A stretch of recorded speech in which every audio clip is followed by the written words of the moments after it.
Hello दोस्तों। आपने हाल ही में नेटफ्लिक्स में आया हुआ सीरीज जी। शीक तो देखा ही होगा। और मुझे आज ये बताने में बहुत खुशी महसूस हो रही है कि हमारे साथ आज हैं शी में दुर्गा का कैरेक्टर जिन्होंने निभाया था, एक्टर रेश लांबा। रेश जी, स्वागत है हमारा शो में। थैंक यू आह्वान जी। मैं हूं फिल्म क्रिटिक आह्वान फ्रॉम सिने ब्लूज, और आज हम रेश जी के साथ बहुत सारी बातें करेंगे उनके किरदार के बारे में, उनके डिफरेंट प्रोजेक्ट्स के बारे में। तो रेश जी, सबसे पहले हमें बताइए, ये जो कैरेक्टर है दुर्गा आपने निभाया शी में, जो कि इम्तियाज अली और उनके भाई आरिफ अली ने बनाया है, अ, आपके पास कैसे आया ये role? How did it come to you? Okay. Covid का जो लॉकडाउन चल रहा था उसमें 2020 में I got a call from mister Mukesh Chhabra in December. So जी। ही सेड कि there is something, you please send me your current photographs. अच्छा। तो I sent him current photographs. उसके बाद उनका कुछ आया, बट एक या आई थिंक 2 दिन बाद उनके असिस्टेंट का मेरे पास फोन आया कि इम्तियाज सर शी 2 सीजन फिर से बना रहे हो और उसमें एक कैरेक्टर के लिए हमें आपको टेस्ट करना है। जी। तो उन्होंने स्क्रिप्ट भेजी मुझे एंड मैंने उन्हें ऑडिशन घर से करके भेजा। जी। देन वो ऑडिशन का सिलसिला जो था वो शुरू हुआ और कुछ 6 राउंड ऑडिशन हुए।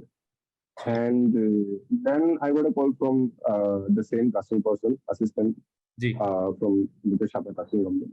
देन ही सेड कि वो इम्तियाज सर आपसे मिलना चाहते जी। हैं। And I think next day Imtiaz sir से मेरी मीटिंग हुई और मैंने उनसे वहाँ पूछा कि sir, I mean what do you think about this? So he said, okay, I'll let you know. And वहाँ से मैं घर पहुँचा and I got a call from again Mr. Mukesh that I will selected for this character. जी। तो ये जो दुर्गा का जो कैरेक्टर था, इट वाज अ यूनुक, एंड उन्होंने बहुत डर उत्पन्न किया ऑडियंस के दिमाग में। मैं तो देख के वो कैरेक्टर डर गया था। हालांकि it was a very short lived character, but it created a lot of fear in the mind of the audience.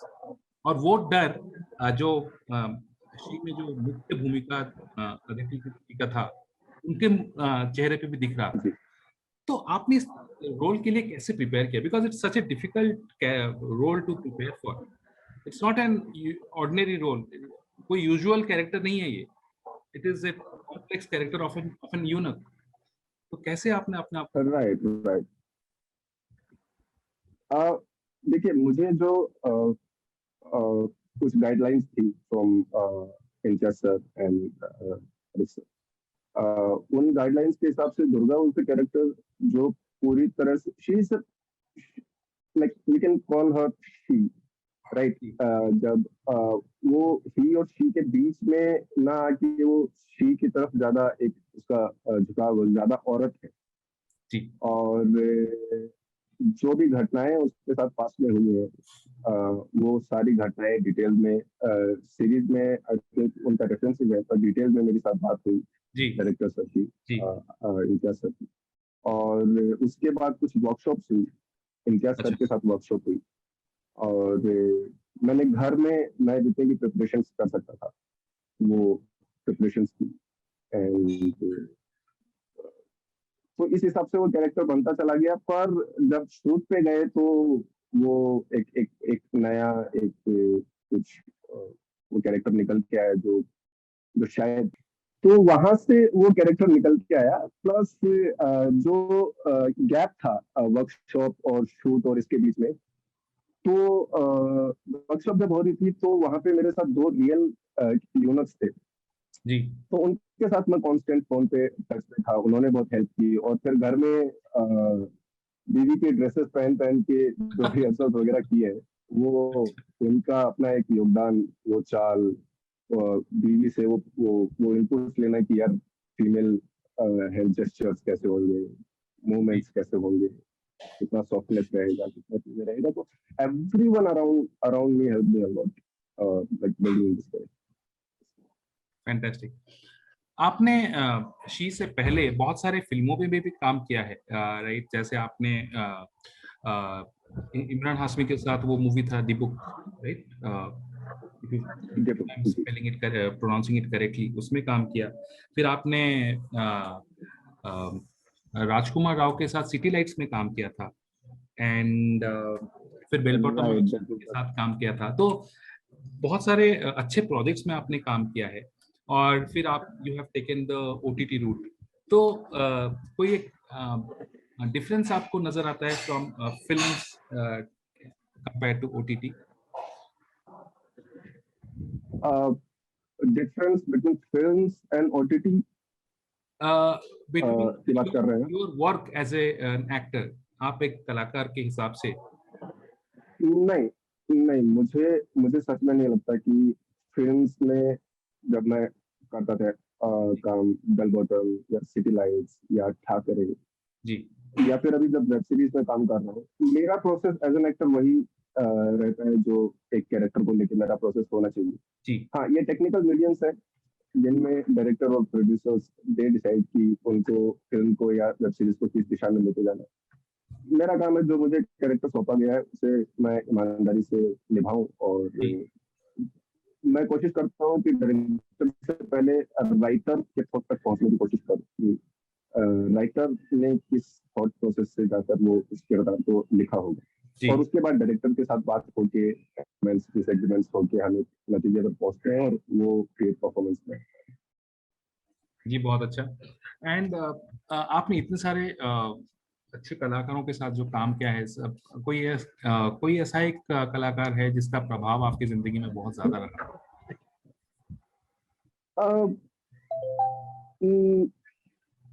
नहीं, प्रभाव तो ऐसा शायद नहीं रहा है। मुझे मुझे नहीं लगता कि किसी एक अभिनेता का प्रभाव मेरे ऊपर रहा है। हाँ, लेकिन मैं बहुत सारे अभिनेता ऐसे हैं जिनका काम मुझे बहुत पसंद है, बेहद पसंद जी जी है ना।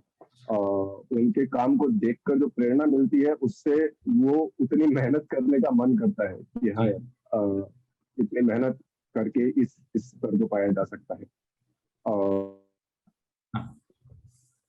हाँ यस, तो उसमें बहुत सारे एक्टर्स हैं जिनके काम को देखा। When I was in the institute FTI में, हमें बहुत ऐसे एक्टर्स, ऐसा सिनेमा देखने को मिला जो शायद बाहर हमको कहीं देखने को नहीं मिलता, या फिर उस समय मेरी रीच नहीं थी उस सिनेमा तक। जैसे जी टू बी वेरी फ्रैंक, बोगार्ट, हमसे बोगार्ट हुए, या मार्लन ब्रांडो हुए, या अल पचिनो हुए, या रॉबर्ट डिनिरो, जिनके जी। नाम हम अक्सर लिया करते हैं, उन सबसे परिचय मेरा हुआ इंस्टीट्यूट में जाने के बाद। अच्छा। तो उनके काम को देखकर, या हिंदुस्तान में अगर आप बात करें तो इरफान साहब का काम, विजय राज साहब का काम, इन इन सारे अभिनेताओं का काम देखकर मुझे लगता था कि यार, अगर ये इस स्तर तक जा सकते हैं तो मुझे भी कोशिश करनी चाहिए। और ये तो वो सारे तमाम अभिनेता है जो जिनको मैंने देखा है या जिनका काम देखकर सीखा है। पर एक जी ऐसे अभिनेता जिसके साथ काम करके सीखा है, वो अभी क्योंकि शी आया है तो अ, शायद ये लगे कि शी आया इसलिए मैं ऐसा कह रहा हूँ, बट अदिति पोहनकर को जिस मेहनत और शिद्दत से काम करते हुए मैंने देखा है जी सेट्स पे, जी वो वो शिद्दत, वो मेहनत, वो जज्बा, अगर हम जी। हमें आ जाए तो हम थोड़ा सा और बेहतर कर पाएंगे। अच्छा, मुझे कमाल एक की चीज। अभिनेत्री, हाँ, कमाल जरूर की जुझारू अभिनेत्री, जरूर। देखने definitely like. Definitely she is definitely one of the very shining actresses, और शायद वो बहुत आगे जाएंगी जिस तरह का आप बोल रहे हैं, पैशन वो लाती हैं अपने काम में।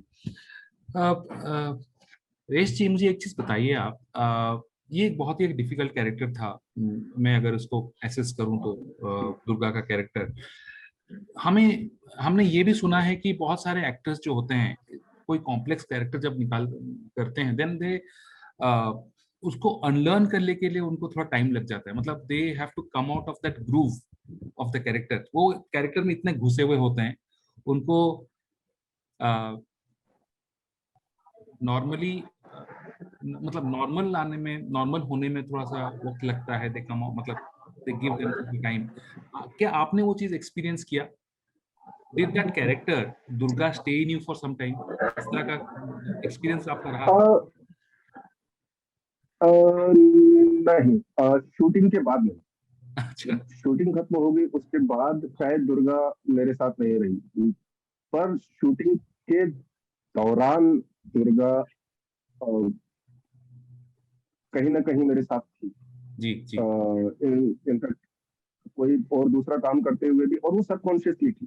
जी बिकॉज मैं दुर्गा के बारे में या फिर उस कैरेक्टर के बारे में इतने तमाम सवालात मेरे पास थे कि वो सवाल का जवाब मैं ढूंढ नहीं चलता था कि मैं शायद उस कैरेक्टर में जा रहा हूँ, बट बाहर से देखने पर शायद ये लगता हुआ कि हाँ मैं उस कैरेक्टर को जी रहा हूँ, या मैं उसको शिद्दत से निभाने की कोशिश कर रहा हूँ। तो वो एक प्रोसेस होता होगा, वो मेरा प्रोसेस नहीं है, जी वो सच में एज एन एक्टर मेरा प्रोसेस नहीं है, बट वो हुआ मेरे जी। साथ। हाँ।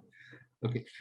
कोई एक किरदार निभाने के लिए आपका अप्रोच कैसा रहता है? मतलब आप अपने आप को किस तरह का एक्टर मानते हैं? क्या आप एक मेथोडिकल एक्टर हैं या आप एक स्पॉन्टेनियस एक्टर हैं? मतलब ऑन द सेट जाके आप अपने इंस्टिंक्ट्स के ऊपर जाते हैं, मेथोडिकल या स्पॉन्टेनियस? किस तरह के कैटेगरी में आप अपने आप को दर्शाएंगे?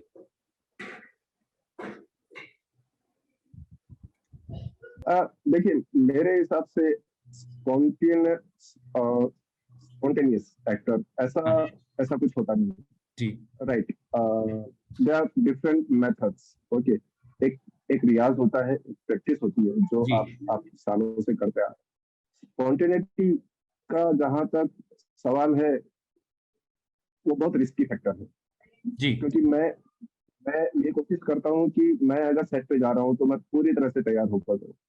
राइट, मैं जी वहां पे कोई भी ऐसा सवाल मेरे जहन में रहना नहीं चाहिए जिसका जवाब ना हो। जी मैं ये कोशिश करता हूँ। तो उसमें इम्प्रोवाइजेशन या इनकी संभावना बहुत कम हो जाती है। राइट, जहाँ जरूरत पड़ती है, जहाँ बहुत जरूरी हो जाता है, वहां करता हूँ, बट मैं कोशिश करता हूँ कि जितना स्क्रिप्ट के साथ स्टिक रहकर चल सकूँ उतना करता हूँ। और जहां तक मेथड या सिस्टम या ऐसे किसी भी इंस्टीट्यूशनलाइज एक थॉट का सवाल है, मुझे लगता है कि हर बंदा को ये सारे जितने भी मेथड्स है या जी सिस्टम है स्पेनिश या जी एग्जैक्टली जो भी है, उनको बिल्कुल पढ़ना चाहिए। पर समय के साथ चीजें आउटडेटेड होती चली जाती है। जी तो अपनी उन उन विचारधाराओं से जो आप ले सकते हैं, जो जिनके ऊपर आपको लगता है कि ये आपके क्राफ्ट में आपका योगदान है, तो उन चीजों को साथ लेते हुए, उनसे नॉलेज देते हुए, आप हर हर एक्टर का मुझे लगता है अपना एक सिस्टम, अपना एक मेथड, अपना एक तरीका होता है चीजों को, बातों को समझने का और कहने का। तो मैं कोशिश करता हूँ कि वो जितना ऑर्गेनिक हो उतना ज्यादा अच्छा जी है, बिल्कुल। बजाय किसी एक पर्टिकुलर मेथड या सिस्टम या तो उसके साथ में stick होके। रेश जी, हमारे साथ आज जुड़ने के लिए बहुत बहुत शुक्रिया। बहुत अच्छा लगा हमें आपसे बात करके, और हम आशा करते हैं कि आपको बहुत ज़्यादा सक्सेस मिले। आपका काम बहुत ही अच्छा है। Audience loved you in your work Thank you. She, and definitely you are one of the shining actors. You will go a long way. All the best sir. Thank you. Thank you. That's so kind of you, Avan. Thank you so much for having me here. And may God bless you. Thank you And sir. see you soon then. ध्यान रखिए।